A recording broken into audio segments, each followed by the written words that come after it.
Welcome back. My name is Adam Rafael Niazov, and today we're continuing with part 3 of the laws of Netilat Yadayim. In this video, I will be discussing the laws of washing your hands for bread. One must wash his hands before eating bread. This is a very serious mitzvah and should not be belittled. The obligation to wash their hands for bread applies equally to both men and women. If one plans on eating bread that is less than a kazait, then one technically does not have to wash his hands. A kazait is 27 grams, or your average olive size. If someone has no water, or it would be dangerous to go obtain water, the one may wrap his hands in a cloth so that he doesn't actually touch the bread while eating it. In a regular case, when one does have water and is able to perform Netilat Yadayim, then he must make sure that there are no separations on his hands, which would invalidate the washing. For example, a ring would be considered a separation and should be taken off before washing their hands. The procedure for washing hands is as follows. First, you fill up an unbroken container with clear water. Then you pick it up with your right hand and transfer it onto your left hand. Your left hand then pours the water onto your right hand 3 distinctive times. Afterwards, your left hand puts down the cup, and then you pick it up with your right hand and pour it onto your left hand 3 distinctive times. Then you put down the cup. It is done this way even for left-handed people. Now, before drying your hands, you take your hands and wipe them against each other, and then you lift them upwards in front of you. This must all be done before drying your hands.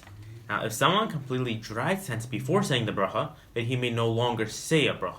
However, if he started drying it but didn't finish the process, then he may still continue and say the bracha. The bracha is as follows: Baruch atah Hashem Elokeinu melech haolam asher kedishanu b'mitzvotav v'tzivanu netilat yadayim. This translates to, "Blessed are you, Hashem, our God, King of the universe, who has made me holy with his mitzvot and commanded us about washing our hands." If after washing your hands, but before drying them, you touch someone else's unwashed hands, then you must re-wash your hands. If, however, your hands are already dried, then you may proceed. One must not dry his hands on his clothes, because the sages dictate that if someone dries his hands on his clothes, and this may cause forgetfulness. Now, after the hands have been dried, you proceed to reciting the blessing on bread. For you pick up the bread and you say the following: Baruch atah Hashem Elokeinu melech haolam Hamotzi lechem min haaretz. This translates to, "Blessed are you, Hashem, our God, King of the universe, who brings out bread from the ground." All these laws and these rulings also apply for someone who wishes to eat a wet or moist uncooked fruit or vegetable, even if they are only wet because they have been rinsed. You must perform Netilat Yadayim the same way as you're about to eat bread, only this time you do not say a bracha.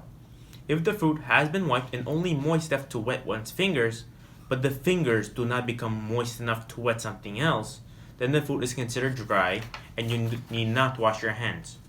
This rule only applies if the fruits are moistened with one of the following liquids: wine and vinegar, bee honey, olive oil, milk, dew, blood as a treatment for an illness, and water.